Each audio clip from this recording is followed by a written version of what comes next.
자, 사장님, 그 신부 첫날 밤이나 이제 한국 가서 부부관계를 하는데 성관계를 안 하려고 하는 신부들이 문제가 있다고 하시잖아요. 예. 예, 그뭐 구체적인 사례가 있나요?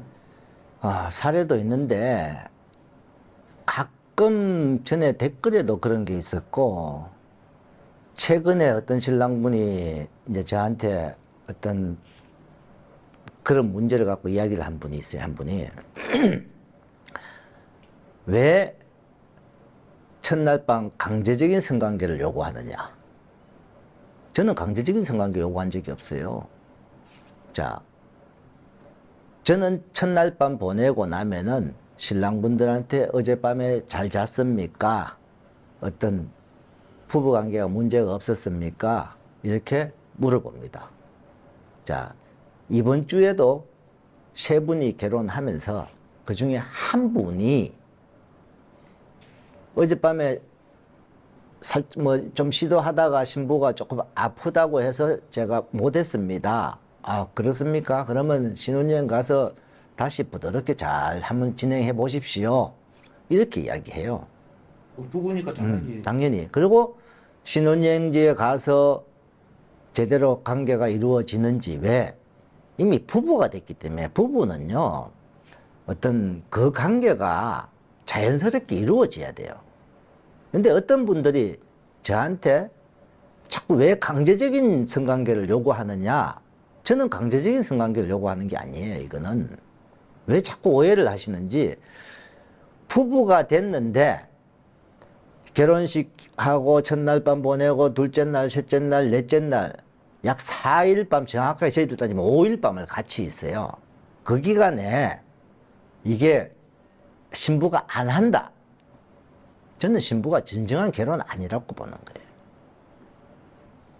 왜 그러냐면은, 자, 최근 한 1년 반 사이에 구독자분들 중에 한국 가서 신부가 가출해서 어떤 문제가 있었던 분이 저한테 상담 왔던 게 한 7건 정도 될 겁니다.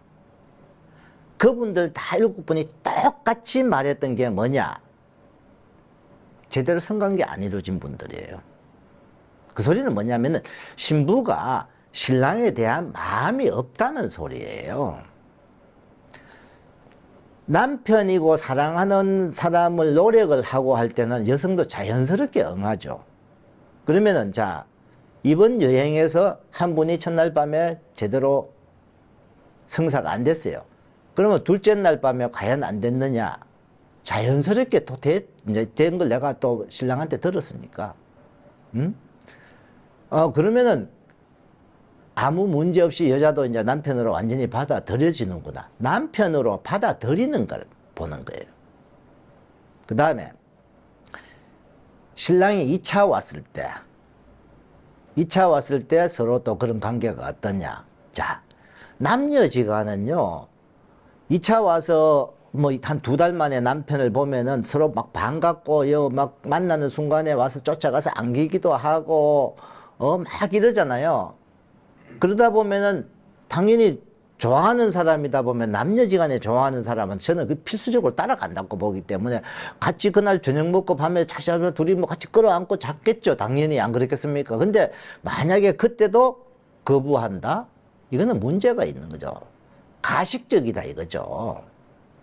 그러면은 가장 문제시 되는 게, 주위에 혹시 여러분 중에 가출한 신부가 있는 신랑분이 있으면 직접 한번 만나 물어보시면 알 거예요. 신부가 한국 왔어요.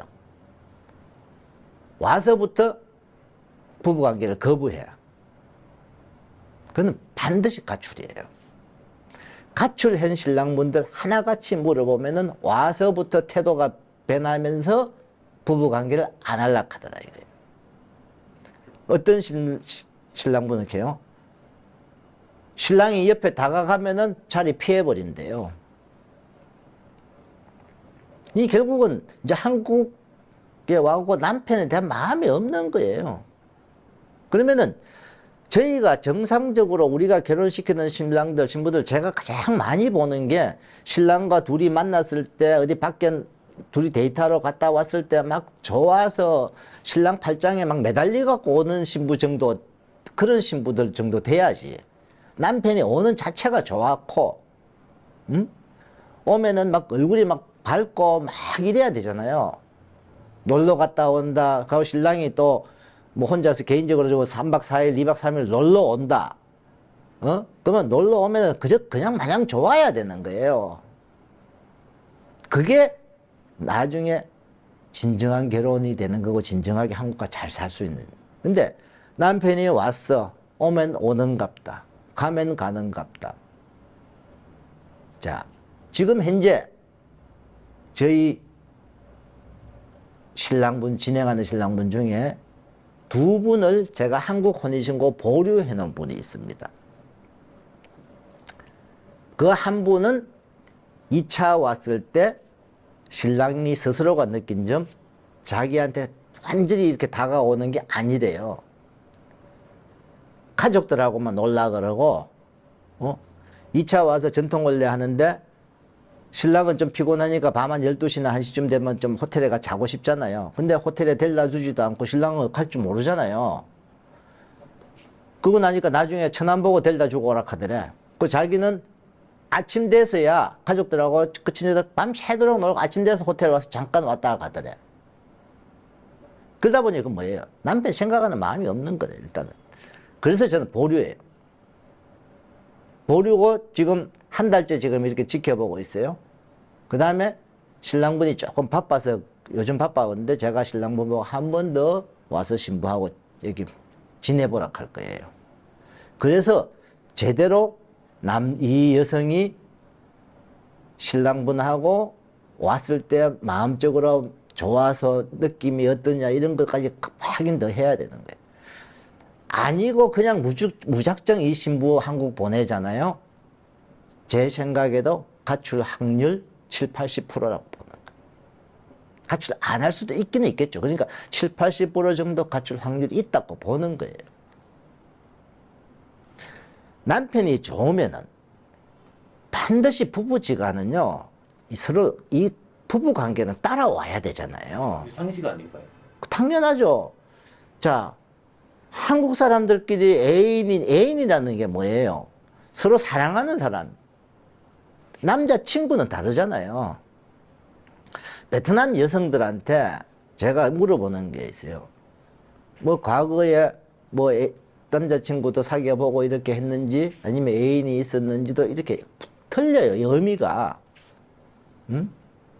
근데 자기가 사랑하는 사람은요, 무조건 부부관계는 따라갑니다.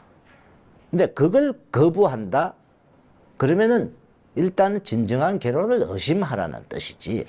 내가 강제로 안 하려고 하는 사람은 이거는 강제로 해야 된다, 압박을 넣고 하는 자체가 아니라는 거예요. 하기 싫으면 하지 말라는 거예요. 자, 실례로, 자, 저희 결혼을 시켰는데 첫날 밤을 보냈는데 부부관계를 제대로 못했어요. 뭐 여성이 통증 때문에 그랬다고 했는데 그 다음날 아침에 내가 신랑분한테 잠 잘 잤습니까? 하면 예 하면 잠만 잤어요 하고 내가 웃으면서 잠만 잤어요? 뭐 서로 아무 문제 없이 부부관계는 무난하게 잘 어떻게 됐습니까? 물으면은 그분이 네 하고 대답을 했어요. 네 하고 대답을 하고 신혼여행 가서 이틀 밤 지났는데 그때서야 저한테 뭐라고 했냐면은 사실 사장님 관계가 안 이루어졌습니다 이러더라고. 아니 왜 그러면 첫날에 왜 거짓말을 했냐고. 응? 관계가 잘 이루어졌다고 말하면은 우리가 신부한테 어떤 이야기도 할 필요가 없는 부분이야. 아, 두 사람 잘 돼 간다. 근데 만약에 관계가 안 이루어졌다 그러면은 신랑분한테 다시 노력을 해보세요. 제가 이렇게 해야 되는데 그 손님은 첫날 밤에 안 이루어졌는데 저한테 이루어졌다고 거짓말을 했어요. 그 둘째 날, 셋째 날도 안 이루어지니까. 왜? 여성이 통증 때문에 그냥 울어버리니까. 본인도 자꾸 울고 하니까 결혼을 진행을 못할 거 아니에요. 본인 그래갖고 스스로 그것 때문에 파혼을 했어요. 본인 신랑이 저는 이렇게 하고 계속 못하겠습니다 하고 파혼을 했어요. 응? 파혼을 하고 다시 재결혼으로 갔었는데 이 신랑분이 지금 와서는 무슨 말을 하냐면은 이 신부가 의도적으로 그랬다 이거예요. 의도적으로 그럴 신부 같으면은 뭐한데 결혼을 하겠어요. 근데 그 신부는 실제 그렇게 통증이 있다 보니까 통증 때문에 막 울었다고. 근데 그렇게 서로 부부 관계가 안 맞는 신부는, 신랑과 신부는 결혼을 할 수가 없잖아요. 이게 나중에 그러면 2달 뭐 다음에는 괜찮아지겠지 모르잖아요. 이건 안 괜찮아진다고 보는 거예요, 저는.